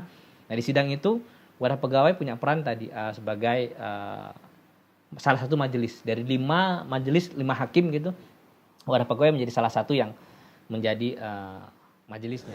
Penyidik KPK Stepanus Patuju dinyatakan terbukti melanggar dan diberikan sanksi berat dengan diberhentikan secara tidak hormat. Sebagai penyidik, Stepanus Patuju telah ditetapkan sebagai tersangka atas kasus suap penanganan perkara Wali Kota Tanjung Balai. Dalam putusan sidang etik, Stepanus Patuju dinilai menyalahgunakan wewenang sebagai penyidik. Di 2006 gitu, itu juga pernah terjadi gitu. Oleh salah satu pegawai KPK gitu, tapi seorang penyidik dari kepolisian gitu. Ya, mungkin nanti bisa di cross check juga gitu dengan nama Suparman. Itu pernah terjadi 2006 gitu, memeras saksi kalau saya tidak salah. Lalu terulang lagi sekarang di kasus Tanjung Balai ya, di mana tersangka sudah ditetapkan gitu, saudara Robin sudah ditetapkan menjadi tersangka. Jadi kalau kita berbicara dua-dua ini pernah terjadi. Tapi yang buat saya, yang menjadi highlight buat saya adalah bagaimana KPK berani mengungkap kesalahan itu. Gitu. Kita tunjukkan ke publik itu bahwa kita tidak terbang pilih. Gitu. Siapapun yang salah, siapapun yang berbuat salah di KPK, ya sudah, Kita tetapkan salah dan kita tetapkan hukuman gitu. Kok ini kebetulan penyidik yang baik, integritas gitu kan. Kok kebetulan wadah pegawai KPK gitu kan. Seperti itu. Kok kebetulan kasus besar. Iya, kasus besar. Kok kebetulan orang-orang kritis gitu kan. Ada klaster wadah pegawai itu hampir semuanya kena itu. Ada klaster juga semua yang nangani kasus ya, ada rekening gendut, ada kasus bansos, ada Samintan, ada Hasim Masiku, semua kena itu. Ada juga mantan Sespim kena juga karena dulu nggak tahu dia ada, mungkin dianggap dulu nggak memfasilitasi atau yang kasihan juga itu para pengawas internal yang dulu memeriksa Firly itu kena semua tuh. Mulai pengawas fungsionalnya bahkan yang sekarang udah menjadi deputi itu juga kena juga. Sehingga saya bisa mengambil dalam analisa saya dan persepsi saya setuju ya dengan mapping yang dilakukan oleh beberapa media. Pada waktu itu saya melaporkan Firly membocorkan rencana operasi tangkap tangan. Saya menginformasikan kepada pimpinan seperti itu. OTT terbanyak adalah di tahun Pak Firly jadi deputi. Itu kan. Dan beliau udah nyatakan di publik, itu memang benar. Itu. Nah, di tahun 2018 itu, saya kebetulan Kasatgas yang paling banyak melakukan OTT itu. Kebocoran di KPK ini paling sering justru pada waktu Pak Firly jadi deputi. Pada waktu itu beberapa rekan-rekan penyelidik dan penyidik sempat menghadap kepada pimpinan dan menyampaikan bahwa gimana nih Pak, ini ada banyak sekali perkara yang bocor, OTT yang bocor, yang gagal. Dan juga kita ada beberapa indikasi-indikasi tertentu sehingga kita melaporkan pada pimpinan seperti itu. Namun kebetulan kan belum sempat dijatuhin sanksi etik ya, sudah ditarik kembali kepada instansi asal, betul. Itu pasti dari dalam, potensi banyak. Dan tugas kita adalah menjaga agar tidak dari satgas kita lah yang bocorin. Kenapa? Karena berarti kita khianat. Berarti kita khianat kepada negara, kepada bangsa, kepada agama, ya kan? Kita ketahui lah orang-orang atau pelaku tindak pidana korupsi ini bukan orang-orang dalam tanda petik yang sembarangan.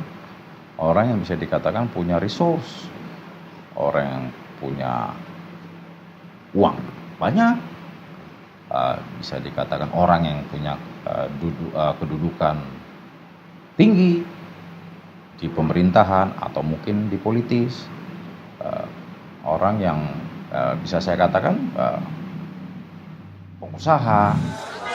KPK terus menyelidiki kasus suap reklamasi Jakarta dengan tersangka anggota DPRD DKI M. Sanusi dan Presiden Direktur Agung Podomoro Land Arisman Wijaya. Bos Agung Sedayu Group Sugianto Kusuma atau Aguan kembali datang ke gedung KPK sebagai salah satu saksi terkait kasus suap reklamasi. Ini adalah pemeriksaan kedua kalinya terhadap Aguan sebagai saksi terkait kasus dugaan. Untuk kasus yang reklamasi ini terus terang menarik perhatian beberapa rekan. Jadi banyak rekan-rekan yang sebelumnya saya tidak pernah komunikasi, tiba-tiba komunikasi. Nah ini nih saya sudah curiga.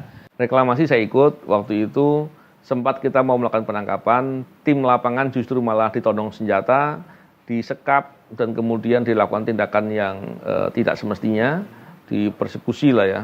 Bahkan seperti mau dipukuli, seperti jambret yang baru ketangkap gitulah. Petugas KPK, petugas negara ditodong senjata. Oleh aparat negara juga. Aparat negara.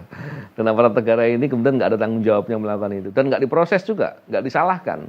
Tapi walaupun begitu, tim KPK yang sudah dikerjai begitu, kami tetap menegakkan, tapi nggak bisa nangkap yang level besarnya, yang level tengahnya yang bisa dapat. Jadi kalau dibilang ciut, pasti ciut. Pasti seketika saya sebagai penyidik saat itu berpikiran, waduh, kita yang melakukan tugas atas nama undang-undang, otomatis kita yang melakukan tugas untuk dan atas nama negara saja mendapat perlakuan seperti itu ya. Artinya kan, waduh, bagaimana ini sikap negara nih, bagaimana kita bisa melindungi kita kan, melindungi diri sendiri. Biasanya yang menyebabkan operasi tangkap tangan tidak bocor itu ya pasti kebocoran internal.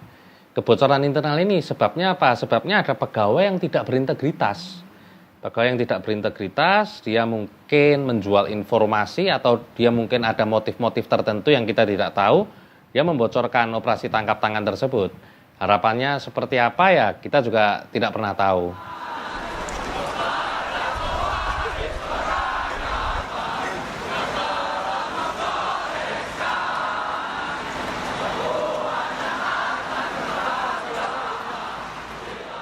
Orang yang ingin melemahkan KPK ini kan ya tentu orang yang tidak senang dengan keberadaan KPK. Ya misalkan upaya-upaya yang terbaru kemarin kan tentu mengenai revisi undang-undang. Dari yang sebelumnya kita bisa langsung melakukan penggeledahan, penyadapan dan lain sebagainya menjadi perlu izin dari Dewas. Dan itu kan prosesnya kan memakan waktu. Dan kita tidak tahu ada kemungkinan bocor di mana saja.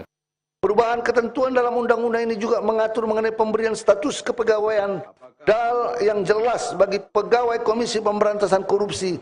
RUU tentang perubahan kedua atas Undang-Undang Nomor 30 Tahun 2002 tentang Komisi Pemberantasan Tindak Pidana Korupsi dapat disetujui untuk disahkan menjadi undang-undang.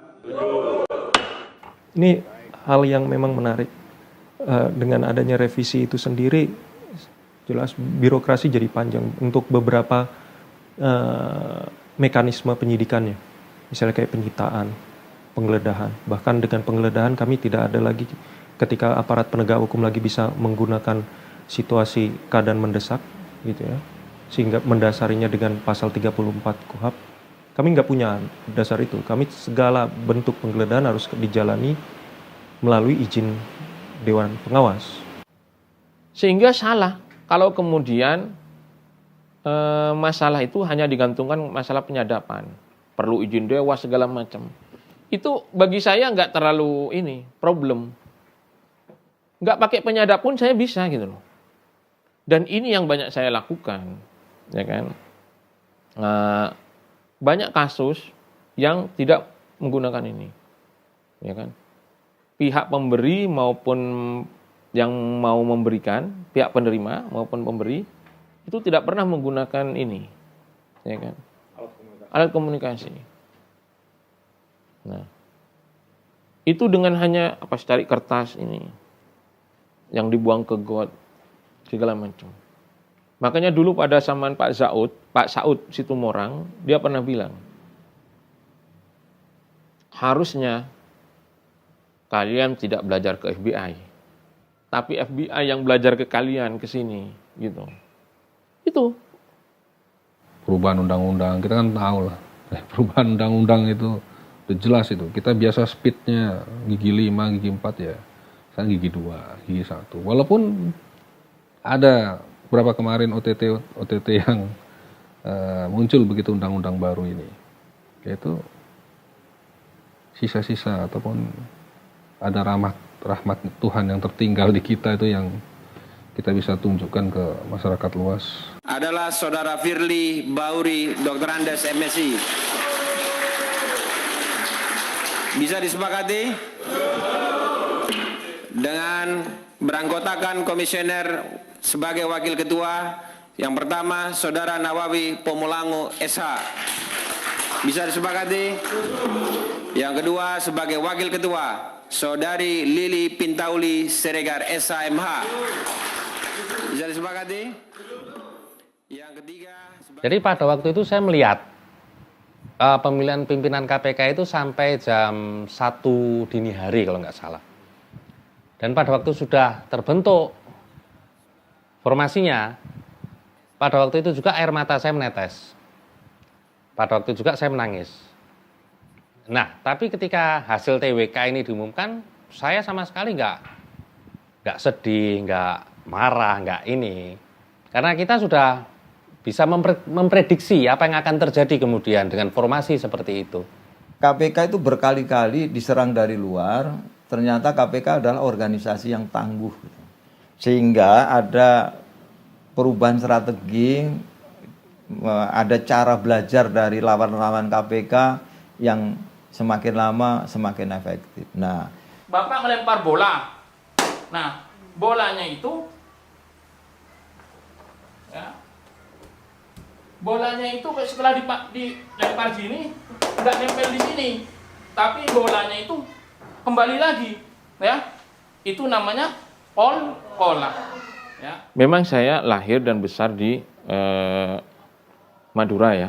Nah, di mana mereka itu kebanyakan adalah basisnya adalah basis NU ya. Saya dulu sebagai investigator atau penyelidik di Komisi Pengawas Persaingan Usaha, nah, di KPPU ya. Lahirnya dua lembaga ini dan juga mungkin tuntutan reformasi, lahir juga beberapa lembaga lain. Cuman begini, kalau di KPPU kan saya sudah berbuat ya. Nah, tentu ada tantangan tersendiri bagi saya untuk bisa juga berkiprah di lembaga lain yang kira-kira ini semua adalah anak kandung reformasi. Nah, itu yang membuat saya kemudian ingin juga bisa andil di dalam proses kerja-kerja pemberantasan korupsi. Saya Sujanarko, masuk KPK sudah lama banget ya, 30 Juli tahun 2004. Saya itu direkrut agak spesial karena KPK hanya merekrut 12 orang. 12 orang itulah yang sebetulnya menjadi cikal bakal kelembagaan KPK. Saya itu dulu di BUMN industri strategis lah zaman Pak Habibie, sehingga saya dapat fasilitas visa sekolah S2 juga dibiayai oleh pemerintah gitu di Jepang. Kenapa saya memutuskan keluar dari BUMN itu saat anak-anak saya sudah mulai kelas 2 SD minta les bahasa Inggris, minta les matematika. Saya tidak bisa membiayai. Nah, mulai itulah saya shock. Padahal kalau saya mau sebagai project manager, kalau nilai project itu 70 miliar gitu ya, tanpa memeras ini, hanya appointed pengadaan di satu toko gitu aja, itu returnnya bisa 1% tanpa marah. Sehingga pada saat saya pertama kali menerima gaji KPK agak shock juga. Karena mungkin publik nggak tahu, di awal-awal di KPK itu saya sebagai direktur all in ya, nggak ada cover kesehatan dan lain-lain. Gaji saya mohon maaf hanya 5,5 juta. Single salary tahun Single salary. Saya sebelumnya konsultan di KPK itu, kebetulan saya dulu background saya di konsultan SDM. Di 2006 konsultan saya perusahaan konsultan saya menangi tender di KPK gitu, menangi tender di KPK, dan saya terjun langsung di sekitar tahun akhir 2006 sampai dengan tahun 2007 gitu. Jadi kami membangun, katakanlah bersama-sama gitu dengan KPK membangun sumber daya manusia dan budaya organisasi yang ada di KPK gitu. Jadi menarik sih gitu. Makanya saya ketika konsultan saya menjadi jadi ingin gitu bekerja di KPK, karena saya juga ketika saya mendesain, saya secara tidak langsung merasa bahwa ini organisasi yang saya ingin gitu. Kita punya rasa dan hak yang sama gitu di sebuah organisasi. Tidak perlu kita berpikir soal masalah nanti karir gimana gitu, karena itu sudah ada desainnya sendiri, toh nanti juga akan sampai ke puncaknya. Saya pernah jadi guru, walaupun nggak lama, setahun ya. Jadi guru itu rasanya melakukan sesuatu bagi orang lain tuh menyenangkan gitu. Saya masih di kantor yang lama, dapat WhatsApp dari kakak. Saya itu nggak pernah ada niat sedikit pun menjadi PNS. Jadi memang dari dulu nggak pernah pengen jadi PNS. Ini ada nih lowongan di WhatsApp. Di-share lah, Indonesia memanggil 11 waktu itu. Indonesia memanggil 11. Wah, lembaga negara nih. Enggak PNS. Enggak, ini enggak PNS kata dia. Coba aja dulu. Nama besar KPK yang sudah kedengaran di mana-mana. Dan ya yang sering tampil di televisi kan, KPK itu bisa menangkap koruptor. Terus sering keluar nama-nama seperti Novel Baswedan yang berbuat baik tapi kemudian mengalami banyak tantangan gitu. Dan saya bisa satu kantor dengan beliau. Bikin penasaran, Waktu itu saya yakin tuh di kantor itu nggak mungkin cuma Novel Baswedan satu orang. Pasti banyak orang seperti Novel Baswedan, cuma memang nggak terekspos waktu itu ya. Aku sebelumnya di Tempo 5 tahun, sebelum di Tempo aku di Bank Mandiri. Jadi Bank Mandiri, Tempo 5 tahun, Bank Mandiri cuma setahun, Tempo 5 tahun, lalu lihat Indonesia Memanggil 11 nih. Ya waktu itu mikirnya di dunia jurnalistik kayaknya aku udah merasa kayaknya mau hal yang baru aja deh gitu. Aku lulus kuliah 2010, Fakultas Ilmu Komunikasi, Jurnalistik. Aku nggak punya ingatan cukup bagus ya, maksudnya ingatan yang cukup membekas bahwa aku adore KPK atau seperti apa di saat mahasiswa. Tapi waktu di Tempo, aku adore KPK dan senior-senior yang liputan di KPK. Karena liputan di KPK nggak pernah gampang. Liputan di KPK itu aku ngelihatnya ketika kita liputan di KPK maka kita jadi bagian dari pemberantasan korupsi. Karena sense of belonging-nya teman-teman wartawan di KPK tuh tinggi banget. Tapi saat itu memang ngelihat KPK memang udah jadi yang lembaga yang memang nggak tahu waktu itu bisa diharapkan gitu ya untuk sebagai bukti bahwa di Indonesia ini hukum bisa tajam ke atas juga, nggak cuma tajam ke bawah. Kapan lagi ngelihat petinggi negara, siapa lagi yang berani nangkap petinggi-petinggi negara yang memang ngerampok uang rakyat gitu ya, terus dipenjarakan. Itu kan di Indonesia ya KPK aja yang bisa kayak gitu. Saya itu bergabung dengan KPK itu tahun 2007 ya, April 2007 itu lewat program Indonesia Memanggil 2. Jadi memang angkatan kedua sebetulnya, walaupun ada angkatan 0 di KPK itu. Background ini juga agak unik nih, background saya itu sarjana teknik kimia sebetulnya.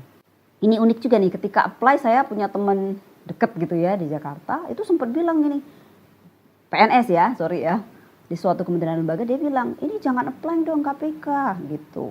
Kalau nanti apply KPK, nggak ada lagi nanti kalau kementerian lain yang mau menerima gitu. Saya juga nggak mengerti kenapa pemikiran begitu kan. Itu yang pertama, takut orang nanti nerima kalau bekasnya orang KPK gitu. Terus yang kedua dia bilang lagi, hari gini nggak korupsi, nggak aneh tuh malah orang ya gitu. Wah, dengan kata-kata itu justru gila ini masa kayak gitu kan. Jadi membangkitkan semangat justru untuk apply aja gitu kan. Sebelum masuk KPK saya kebetulan adalah konsultan manajemen, tepatnya saya appraisal. Kemudian saya membaca iklan di Kompas bahwa KPK membutuhkan pemeriksa laporan harta kekayaan pejabat negara.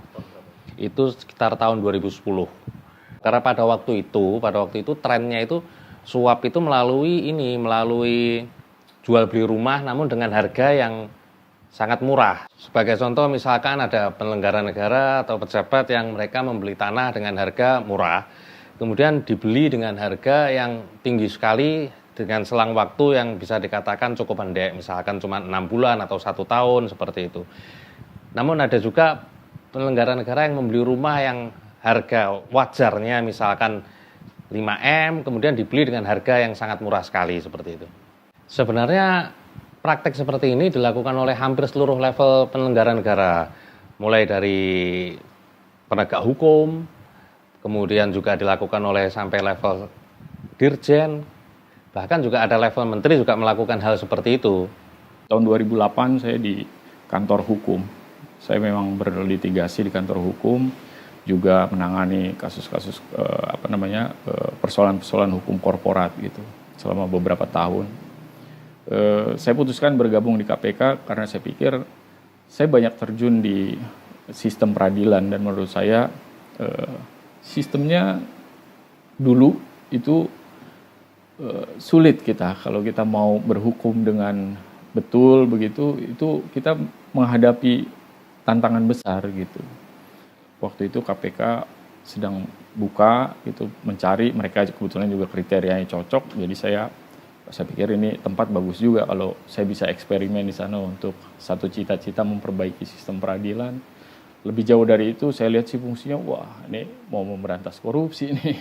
Ini akar persoalan negara yang dari tahun ke tahun, puluhan tahun kita merdeka nggak selesai-selesai ini urusan. saya berpikir mungkin saya bisa masuk dan berkontribusi di sana. Itu sebenarnya gagasan idenya waktu itu. Saya masuk KPK 2011. Saya masuk dari Polda Banten. Sebenarnya saya daftar 4 kali. Cuman alhamdulillah yang keempat kali baru keterima.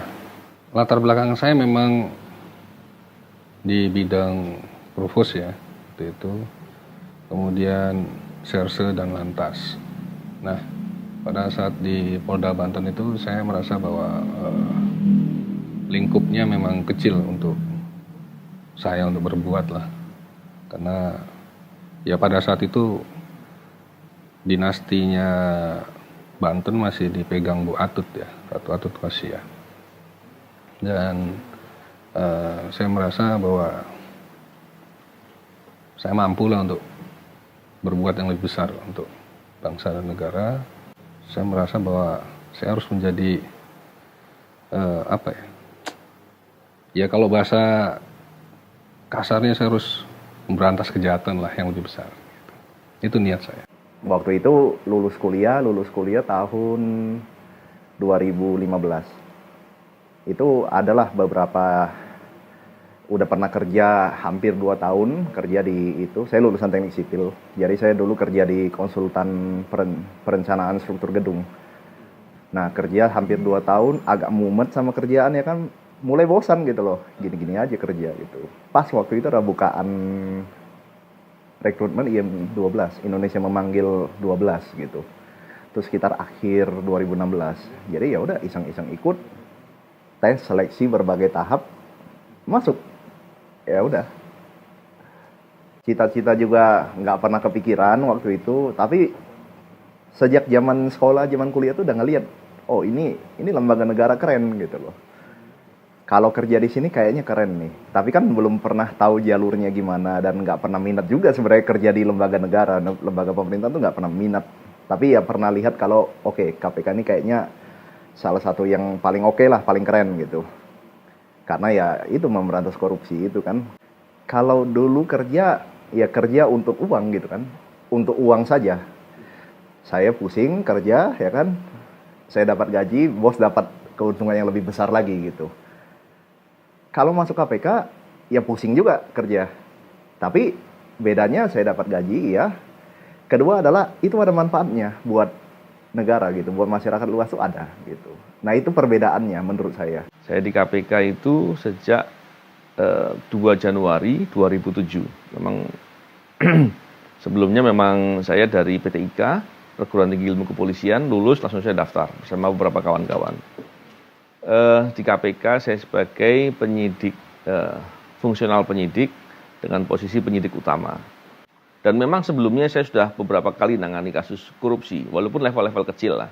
Saya pernah tangani yang paling besar level bupati, tapi ya tentunya berbeda kalau saya tangani di KPK, akan perkaranya akan menjadi tuntas ya. Begitu di KPK, saya melihat permasalahannya jauh lebih besar, jauh lebih luar biasa dan sangat mendasar. Saya penyidik KPK, sejak tahun 2007 saya masuk waktu itu dari kepolisian. Setelah lulus PTIK saya mendaftar di KPK. Dulu waktu saya nangani perkara tindak pidana umum lah ya di kepolisian itu ya terutama tindak pidana pertambangan ya. Nah itu yang agak menarik. Kalau saya nangani perkara pembunuhan, penganiayaan itu nggak pernah ada intervensi. Tapi ketika kita nangani perkara pertambangan, kemudian itu terekspos di media, pasti ada yang nelfon. Dan selalu mengatakan saya abangmu, saya angkatan segini gitu. Nah kalau selama di KPK, alhamdulillah saya tidak pernah terjadi seperti itu. Kita ketika menjadi Kapolsek gitu, kita kan dapat anggaran gitu. Nah, lumayan sih. Jadi yang ditandatangannya berapa nilainya, yang diterima segitu gitu. Dan itu benar-benar terasa dan itu sebenarnya mengganggu saya dan sampai kapan gitu? Sampai kapan? Nah, kalau lihat dari level saya saja sebagai Kapolsek waktu itu segitu. bagaimana level yang lebih tinggi. Nah, sebetulnya mungkin saya lebih apa ya? Mungkin lebih pasnya itu saya escape gitu dari kondisi yang kayak gitu. Saya mencoba melepaskan diri dari kondisi yang seperti itu. Dulu kuliah di UI, saya bidang studinya ilmu sejarah, Fakultas Ilmu Budaya, masuk di UI tahun 2001, lulus tahun 2006. Tetapi kan di dalam ilmu sejarah itu, buku sejarah saya melihat bahwa banyak permasalahan bangsa ini, gitu. Dan semua ini ujungnya adalah korupsi. Kita melihat kemiskinan, pasti ada korupsi. Kita melihat jalannya rusak, ada korupsi. Saya memahami bahwa salah satu permasalahan bangsa ini adalah korupsi. Makanya kenapa ketika ada nama rekrutmen Indonesia memanggil dari KPK, saya akhirnya memberanikan diri untuk ikut. Sebelum bergabung di KPK, saya 5 tahun atau 6 tahun ya, 6 tahun kayaknya, di jaringan Gus Durian gitu. Sebenarnya sejak bergabung di jaringan Gus Durian, saya juga udah terlibat di isu-isu anti korupsi gitu. Jadi saya nggak tahu nih, tiba-tiba kok relate sampai sekarang gitu. Bahkan waktu Cicak Buaya jilid 2 dan 3 itu saya ikut demo juga di KPK. Karena bagi murid-murid Gus Dur, KPK ini salah satu legacy yang apa ya, punya peran penting gitu ya, yang embrio membangun KPK ini itu sudah dibicarakan sejak zaman sejak pemerintahannya Gus Dur gitu. Saya sebelum 2005 di KPK sudah kerja di industri media. Tidak sengaja saya membaca ada sebuah iklan hampir 1 halaman yang berwarna, ada tulisan Indonesia memanggil 1. Saya tidak tahu tuh. Awal-awal itu ini apa lembaga, ini kantornya di mana, apa tidak ada. Pertama, nilai-nilai yang membuat saya bertahan di KPK bahwa kita bekerja,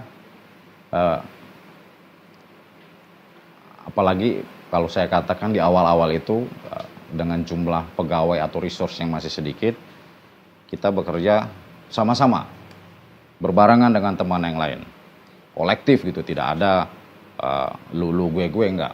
Bergabung di KPK setelah menyelesaikan pendidikan di PT IKA selama 1 tahun itu, di 2008 saya ingat KPK membuka rekrutmen yang lulusan PT IKA.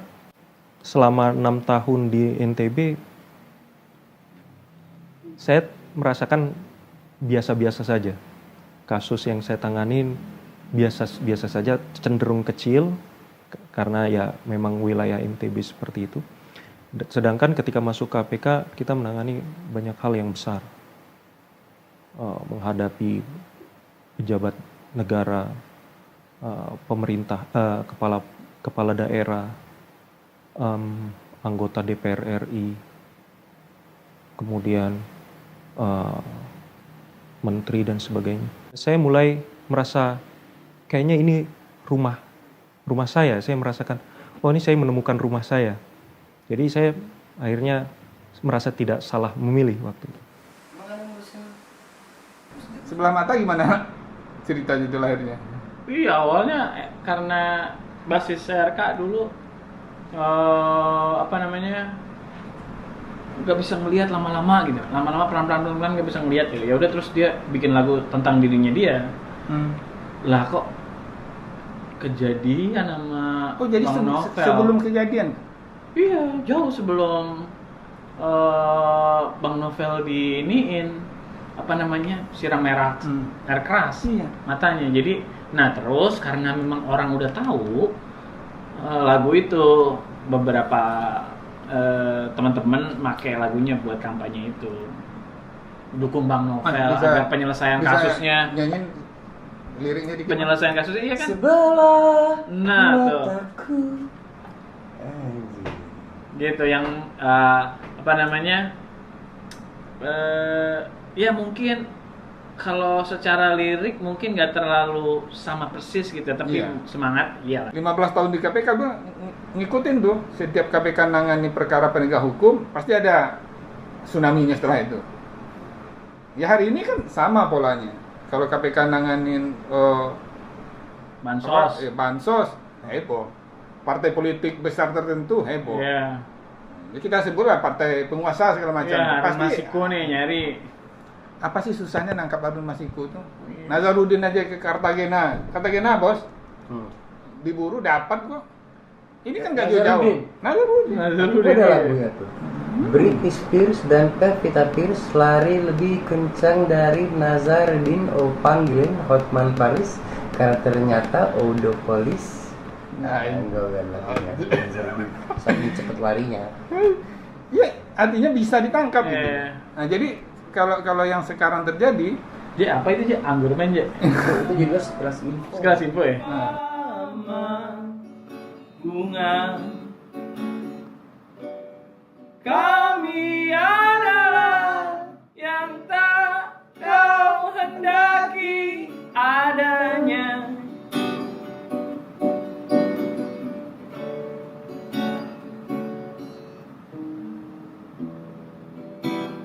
Kau lebih suka membangun rumah, merampas tanah.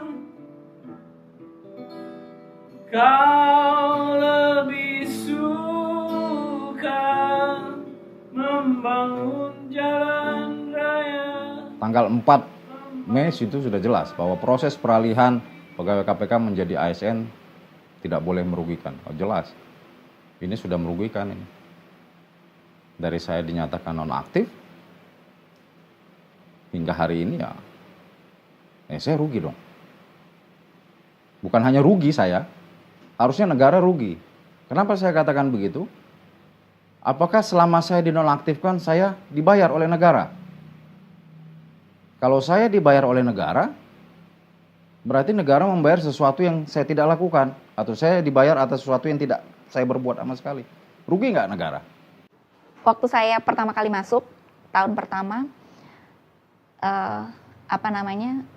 saya tuh dapat hampers dari Mbak Lisa Wahid.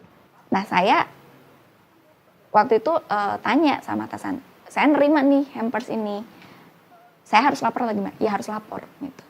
Ada pimpinan yang memberikan contoh teladan kesederhanaan. Apa contoh kesederhanaan? Misalnya, ketika dilantik menjadi pimpinan, beliau datang dengan membawa mobil Avanza, mobil Avanza. Kemudian saya melihat dia tidak berusaha untuk beli mobil baru gitu ya. Nah, kemudian setelah selesai juga masa jabatannya, ya mobilnya tetap Avanza. Dari beberapa perkara yang saya tangani, justru yang punya take home pay di atas 1M, kok tetap korupsi gitu. Jadi ternyata gaji itu tidak signifikan dengan perbuatan, tidak signifikan dengan integritas. Gaji waktu zaman sebelum Pak Antasari itu nggak terlalu besar. Mungkin dari gaji Polri memang lebih besar ya, tapi di Polri kan yang sering dibicarakan kan bukan gaji, tapi apa yang dibawa pulang ke rumah gitu ya.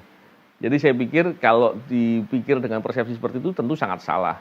Kita bisa lihat bahwa di banyak pejabat-pejabat tertentu, bahkan di pejabat pegawai negeri, itu mereka nggak sedang berbicara berapa gajinya, tapi berapa pendapatan lainnya yang bisa dia peroleh. Itu makanya sering disebut jabatan basah, orang berebut jabatan, dan lain-lain. Kalau di KPK kami terikat kode etik yang lumayan ketat ya. Jadi memang secara etos kerja saya bisa bilang di KPK ya lebih top lah, lebih oke lah gitu daripada yang lain-lain. Nggak ada itu di KPK itu datang kunjungan ke daerah-daerah minta difasilitasi mobil-mobil kah atau minta dijemput. Itu nggak akan ada di KPK kayak gitu. Bahkan kalau ada yang kami datang nih ke kantor orang, kami mau melakukan permintaan data atau segala macam, kan namanya kantor menerima tamu ya kan, orang ngasih snack, ngasih minuman gitu-gitu, itu nggak akan pernah kami sentuh. Itu baru makanan atau snack, kita kan nggak tahu itu akan berhenti sampai mana. Lebih baik jangan dijalankan sama sekali. Begitu kita mulai nerima fasilitas, nerima makanan, nerima snack, minuman gitu, bahkan air putih aja, itu kan akan mulai mempengaruhi cara kerja kita. Pengorbanan kita adalah ketika kita harus menjadi manusia yang sedikit aneh ya. Dulu kita biasa kumpul satu letting, ya ada yang mungkin jabatannya lebih bisa dikenal basah lah ya, itu yang traktir gitu ya. Kemudian kalau kita ketemu sama orang-orang teman-teman di luar institusi kita, ya kita nggak apa-apa kalau dibayarin, ya namanya teman SD, SMP, SMA. Cuma ketika kita di KPK ada rambu-rambu yang mengingatkan kita itu. Indonesia ini bisa lebih sejahtera kalau sistemnya, distribusi kesejahteraan itu diatur dengan baik, dengan benar, dengan adil gitu. Nah, distribusi yang adil, distribusi yang benar ini hanya bisa dilakukan kalau semua orang bertindak dengan integritas yang benar gitu. Ya kalau korup nggak akan bisa ini. Kan persoalan kita di negara ini kan muternya itu-itu aja Mas Dandi. Saya pernah ingat ada rekan saya yang dia ini memiliki hutang kartu kredit di bank, kemudian ambil hutang kartu kredit lain untuk menutupnya, kemudian ambil lagi untuk nutup yang satunya, dan ketika banknya mengirimkan surat, itu pegawai dipecat. Aku masih sedih ketika kalau misalnya orang bilang gini, kita mengundang wartawan nih, terus mesti nyiapin makan siang apa, atau mesti nyiapin uang berapa misalnya kayak gitu. Terus, loh enggak, wartawan itu yang dibutuhin ya informasi. Ya kalau misalnya kita bisa kasih fasilitas, colokan mau wifi udah selesai deh. Lo nggak usah ribet-ribet ngasih dia fasilitas-fasilitas mewah dan segala macam. Ada di KPK mungkin agak unik gitu. Di KPK itu tidak ada mobil dinas, Mas. Yang ada mobil operasional. Dan yang ada mobil operasional melekat itu hanya pimpinan. Jadi pimpinan punya mobil operasional berbeda dengan deputi, direktur, dan fungsional lainnya. Tapi mobil itu hanya ada dari kantor dan kembali ke kantor. Jadi ketika pimpinan dari rumah berangkat ke kantor, itu silakan menggunakan kendaraan pribadi. Tapi dari kantor misalkan ada rapat RDP, rapat dengar pendapat di DPR, silakan menggunakan mobil operasional. Saya waktu pertama kali masuk, direktur saya itu Pak Sujanarko, Pak Koko. Nah, Pak Koko itu selalu beda dengan direktur yang lain. Jadi ketika direktur yang lain punya ruangan, dia enggak. Dia duduknya di luar, bareng dengan pegawai yang lain. Ketika direktur lain naik, direktur atau struktural lain naik lift eksekutif, dia enggak. Dia bahkan sering ikut lift bareng. Bukan seperti deputi penindakan itu yang kemudian masuk mobil aja harus diantar asistennya.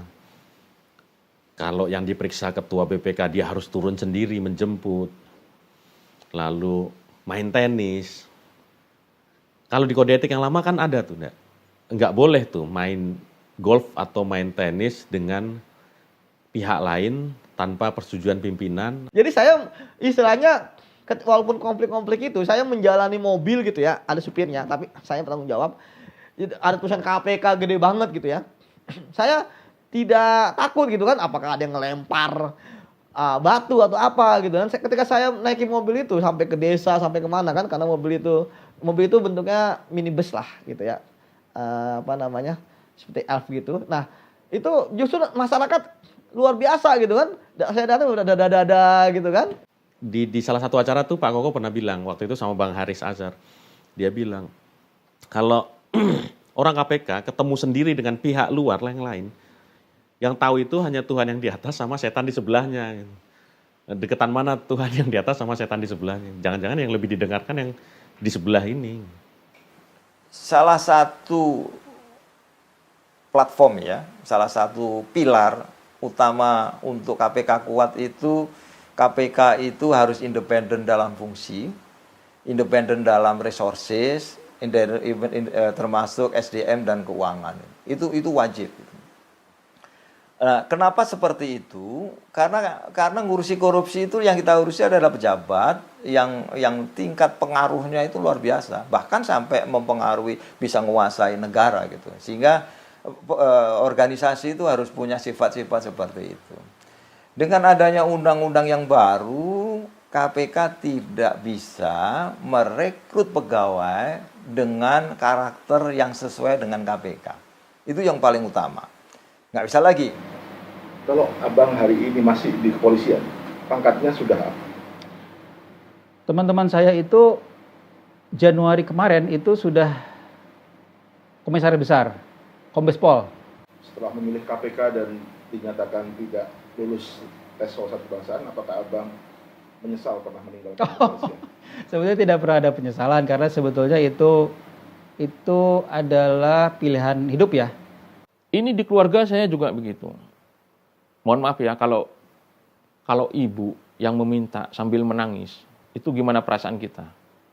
Ibu kandung meminta begini ceritanya. Adik saya itu malang melintang, habis kuliah, ya kan. Dia betul lulusan terbaik. Tapi kan sekarang nggak ada jaminan, lulusan terbaik itu juga dapat kerja kan. Nah, dia malang melintang Kalimantan segala macam. Nyari dia. Ibu saya itu sampai bilang, "Nak, tolonglah perhatikan adikmu." Ya kan? Adikmu itu lulusan terbaik. Ya.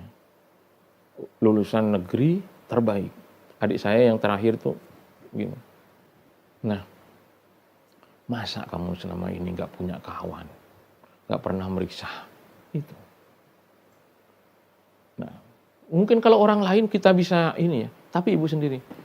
Terus ibu bilang, aku dengar kemarin anaknya tetangga itu untuk jadi pegawai honorer, dia bayar 50. Masa kau tak punya uang cuma 50 juta buat adikmu? Itu. Saya sampai nyembah-nyembah ke ibu saya. Bukannya saya nggak ini bu, bukannya saya tidak memperhatikan ibu, apalagi ibu yang bilang, ya kan. Tapi saya sudah berjanji pada negara ini, saya ini adalah seorang penegak hukum yang memberantas yang kayak begitu. Lah kok sekarang, ya kan? Ibu mungkin dengan bahasa yang lain dia ya, dengan bahasa yang udah mungkin juga ibu saya sudah mungkin dari saking ininya putus asa juga gitu. Sampai kemudian dia mungkin juga sudah dengan pertimbangan yang cukup berat juga bilang ke saya sudah sangat terpaksa. Makanya saya kemudian bilang ke ibu, ya kan, adik saya itu pasti punya rezeki yang lain gitu. Ya kita kan harus arif juga Mas menjelaskannya itu, apalagi orang tua ya. Nah, karena kayak begitu ibu itu berapa kali ya? 3-4 kali lah lebih. Tapi lambat laun ibu saya itu mengerti.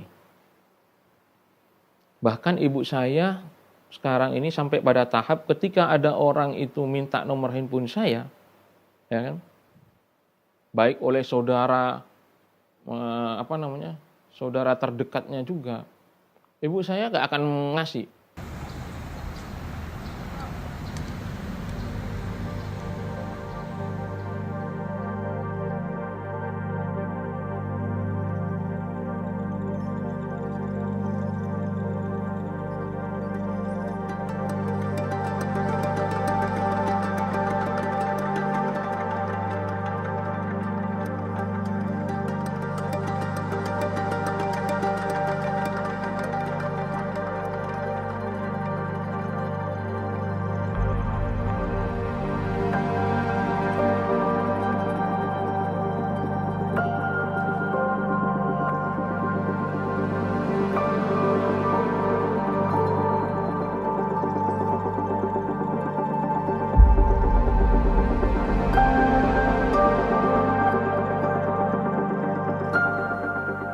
Jadi waktu feedback terus banyak yang kalau mau pesen gimana, bisa nggak gitu ya. Akhirnya ya buka ini aja sih, open PO aja gitu.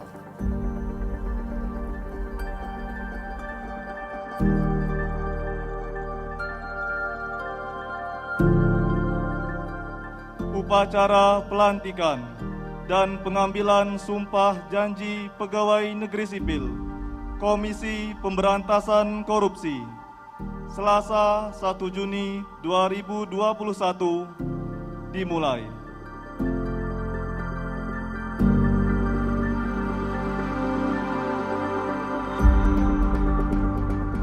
Bagi yang beragama Islam, demi Allah saya bersumpah.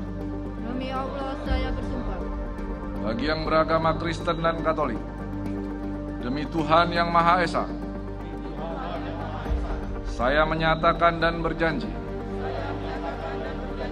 dengan sungguh-sungguh, bagi yang beragama Hindu, Om Atah Paramawisesa, saya bersumpah bersama-sama bahwa saya untuk diangkat menjadi pegawai negeri sipil akan setia dan taat sepenuhnya kepada Pancasila, Undang-Undang Dasar Negara Republik Indonesia tahun 1945, negara dan pemerintah, bahwa saya akan mentaati segala peraturan perundang-undangan yang berlaku,